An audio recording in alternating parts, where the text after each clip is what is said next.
Yeah, so here we are at Eagle Pass, and we're going to be meeting with the sort of major officials and law enforcement responsible for the water, and you'll hear directly from them and see exactly what's going on for yourself. So with that, let's. Yeah.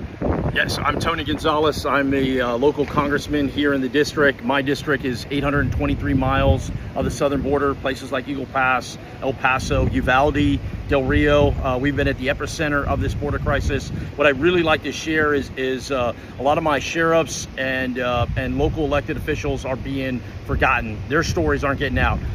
Some stories are, but a lot of stories aren't. The first person I'd like to hear from is Randy Brown, who is the sheriff of Medina County. It's about an hour away from, about 100 miles away from here. And Randy's behind us now. You want to come over here, Randy? And the question I have is what's happening in your county? This is 100 miles away. And just imagine, like you're just talking to America here, and people just want to understand exactly what's going on, but assume that people do not know what's going on.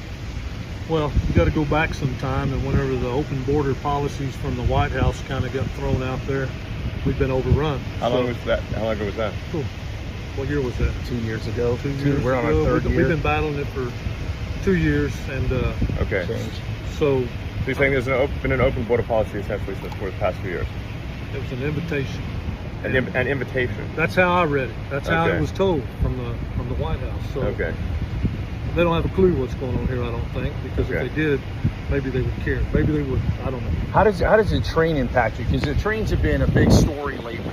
There's a train just over here. This is kind of where it starts, Elon. Okay. Where you see, all these thousands of people on a train. This is where they're coming through, but it doesn't end here. It just starts here. Yeah. Medina County is where they're going to make it to the big cities like San Antonio. Two major rail lines come through my county, and on those the illegals ride. They actually control the trains because they know how to crank down the brake on the car so that when it passes a heat sensor, the conductor has to stop the train, the illegals get off, the people come to get them, and all the stolen vehicles they're stealing from all over the country. Nearly every one of them is in a stolen vehicle. Okay. So then we get involved, and then they're trespassing on private property. Okay. And when you do get behind the road, they run through fences, they run over equipment. Irrigation stuff is important to the farmers. They run over their equipment, they tear it up. We tear up vehicles trying to hold the line. We're trying to hold the line 100 miles away because the line is not getting held here. Because it's not that complicated to close the border. It really isn't. And that's the aggravating part. I think any sheriff will tell you the same thing. All right. Well, and just again, just assume that this is really just for the general public, and so we want to just frame the situation because not everyone knows like the magnitude and is this normal or is it like so just if you could just frame the situation for the general public, that would be helpful. What terrifies me the most is we're seeing historic numbers, 11,000 people coming over daily for the past week. Here in Eagle Pass alone, 2,500 people, over 5,000 people in detention. But what worries me the most is this, in many cases, feels normal. The part that doesn't make it out on some of the news stuff is there is a golf course. We're literally standing in front of a golf course, and you have people playing golf as if it is normal. To the right, you have people that are coming over illegally. I mean, it is upside down. And like Elon said earlier, I believe in legal immigration. I think legal immigration is important. And what happens is when you grant people that have come over illegally these different opportunities, you completely undermine the legal system. I think like the stuff we were talking about in the car, the magnitude of the situation. The magnitude of it, yeah. So it's like the fact that we are seeing all-time highs in the legal process, that ramp is increasing. Yes. So these are really important points because the public isn't. I think it's not necessarily clear to the public.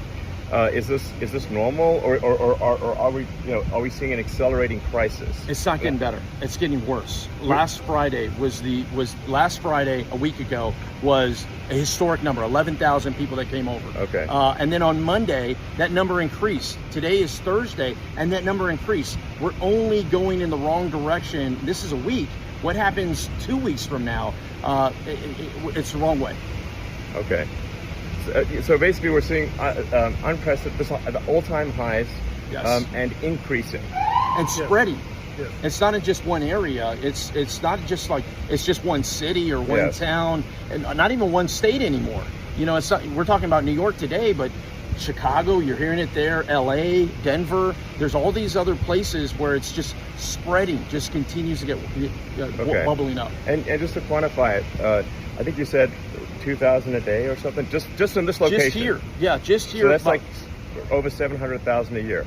just in this one location, yeah. Okay, just 700,000 sort of illegal immigrants a year, just in this one location. Just in this one location. Okay. El Paso, right now in El Paso. Just, yeah, that's higher than the population of Wyoming.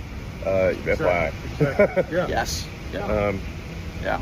Okay, and that's just one location. What is the total number from all locations roughly per In the year? millions. I mean, it's So literally millions. millions, and those are just the folks that we know have engaged. What about all the others? That's just who was actually processed. Yes, the gotaways are the ones that you know. Yeah, so meaning that like the actual number is much higher. Much higher. Okay, that's very important for people to know. Yeah. That the actual number is much higher. Is the official number something like 2 million or something? Where is it? It varies, and it depends on who you ask, but Okay. I've seen it as high as 2.6 million. And that number just every year for the past 3 years has almost doubled. You know, it was like 1.1, It's and then it's doubling just year after doubling year after year. It's compounding year after year because it's not just one part of the world either. It's all parts of the world that are coming. In El Paso, Yeah, I think that's actually an important point to make because you know, sometimes people think, well, fuel is coming from Mexico, but this is not the No, case. not the case at all. The reality is that this is an open border for all of Earth. all of Earth. And just, you know, so there's roughly 350 million people in the U.S., but there's 8 billion people on Earth. Yes. This is an open border to 8 billion people. Yes. Exactly. And so, in fact, I believe it's a small minority, or it's a minority. It's a small percentage that are actually coming from Mexico. Yeah. That are Mexican. That's true. Yes. Okay. Sheriff Zertuche, how many, I mean, this is how close are you to the border? 60 miles? 68 miles from the 68 border. miles from the border. That's right. What type of nationalities are coming through your county? We're seeing anywhere from Honduras, El Salvador, I believe Ecuador and stuff like that. Even some Cubans. It's pretty much every as country, well. right? Pretty much every country. Yeah. It's very rare that we see anybody just from Mexico. So, Oh, it's actually rare to see anyone from Right. Mexico. And then I'm 68 miles from the border. I'm 80 miles south of here from Okay. Eagle Pass. How big is your workforce? How big is the sheriff's office? My patrol staff's only 16 strong, 16 total. Okay. So how many do you have on call at one time? maybe 2 at the most. Two law enforcement officers to tackle. I mean, some of these counties that I represent, they're size Yeah. of states, and Sure. they've got 2 or 3 people trying to tackle it all. This is where the local community just feel completely overwhelmed because Border Patrol agents used to be the front line, and now they're here. They're under the bridge. They're processing folks, so they're completely out of the game. So these law enforcement, the local law enforcement officers, are carrying all the weight. My Okay. county alone is 1,500 square miles. And Right. So that's not possible, really. it's very difficult to handle. Yeah.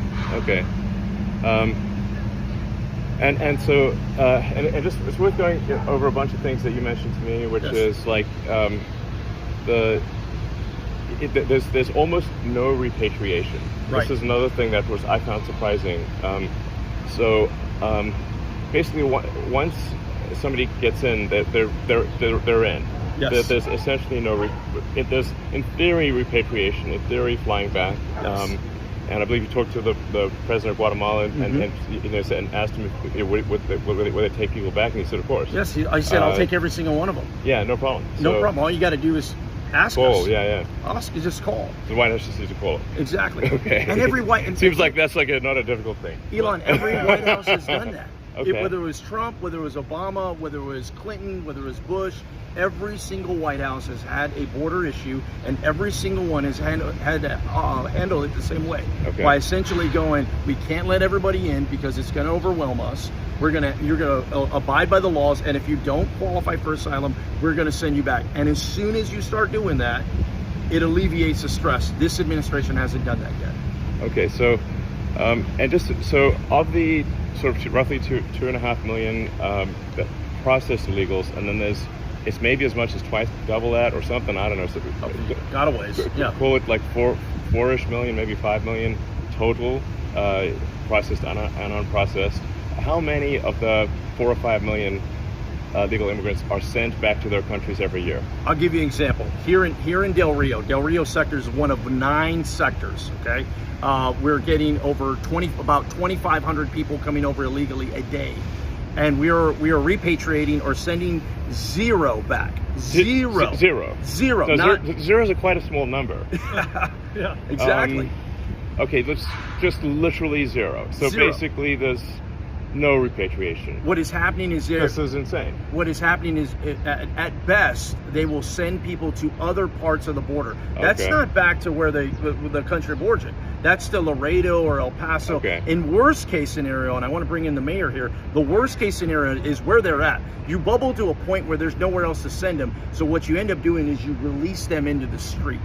Imagine what that does to your local community. This is the mayor Hi, of how you Eagle doing? Pass. Welcome Hi. to Eagle Pass. Rolando Salinas, mayor of the city of Eagle Pass. Hi. And it's been a rough. Oh, nice town. Oh, thank you. Thank Yeah, you. It is. just FYI, in case people are wondering whether Eagle Pass is like you know, like a rundown town. It's actually really clean and nice, just FYI. Thank you so much. Yeah. You know, we're a city of 28,000 people, and we've had 19,000. Sorry, just maybe talk to the camera, I suppose. Eagle Pass is a city of 28,000 people. We've had over 19,000 people in the last about 10 days come in, so we don't have the resources. It's like wait, more people are coming in by far, you know, than it's been. I mean, it's exceeding the population of the town on a regular basis. Absolutely. We don't have the resources to Mayor, control. will you talk about the hospital? Absolutely. I think that's a Absolutely. piece that a lot of people are missing. Eagle Pass has 1 hospital. So you have thousands of people visiting this hospital. People are getting frustrated. The safety's taking a toll. People can't get medical care, our local constituents, because they're treating people that are coming in from other countries. It's just, There's only so many doctors. there's only so many doctors, only so much we could do. The thing is, they're coming in without consequence, and the word gets out back to the countries, hey, come to the U.S., come to Eagle Pass, come one, come all kind of situation. And it's disappointing that we don't have a reform where we can solve this issue. The other thing about this too, Elon, is it should not be a partisan issue. I get it. The politics in it are lucrative. Exactly. There's certainly a temptation to make it a partisan issue. 100%. Yeah. But you know, this is across the board. I don't care if you're a D or an R, if you vote, don't vote, Yeah. urban America, rural America, everybody's impacted the same way. When the crisis hits your town, it's like a hurricane.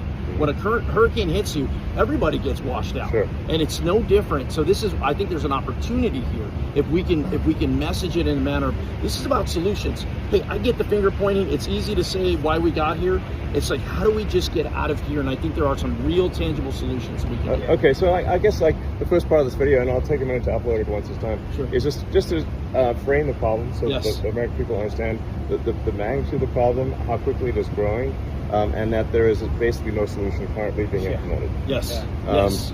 Okay, and just to understand, like when, you know, you're telling me like sometimes, you know, people coming through are, you know, they have gang tattoos and, and they have the tear, tattoo on the forehead. Like I'm not sure, maybe that everyone knows what tattooing a tear on your head on your face means. I visited. Nothing good. It's not good. It's not good. I visited just Okay. nonstop. I visited the facility here in Eagle Pass on Monday, and there was a guy that had face and neck tattoos, hand tattoos, and he had teardrops. And a teardrop is when you kill somebody. when you kill somebody, and then you wear it as like as a badge of pride. You're like Right. actually happy that you've killed someone, right, and you want people to know it. right. And when someone like that comes through and they say they're an asylum seeker, what do we do? So I'm in there, and I asked the border patrol chief. I mean, we're talking about basically a serial murderer. Because he has multiple teardrops. Serial murderer and proud of it. Yes. Yes. This is not somebody you want babysitting. No, subtle. No, not at all. Okay. And so when I asked the border patrol chief, I go, hey, what's up with this guy? Yeah. And he asked him in Spanish. He goes, hey, have you ever been arrested before? He goes, oh, of course not. And he's like, no, I've never been arrested. And so what the border patrol chief said, he goes, we do not have records from people from Venezuela. Sure. So we can't track, unless they were arrested in the United States, we really don't know who some of these actors are. Many people you'll see are fleeing poverty. I get that. Sure. But there are others that are fleeing, incarceration. Yes. we are basically, it seems like a place where you can go to get away from the law. Yes. So Okay, well, I think with that, oh, and I see this sort of a, you know, just a kind of a group over there that's coming in. So it's, you know,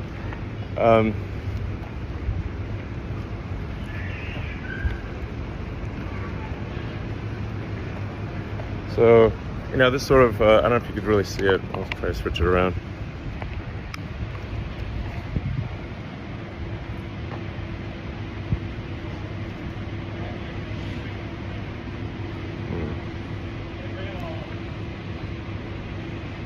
Well, I can't really switch around. So anyway, that's like, I don't know if you can sort of see that group, but that's a group there.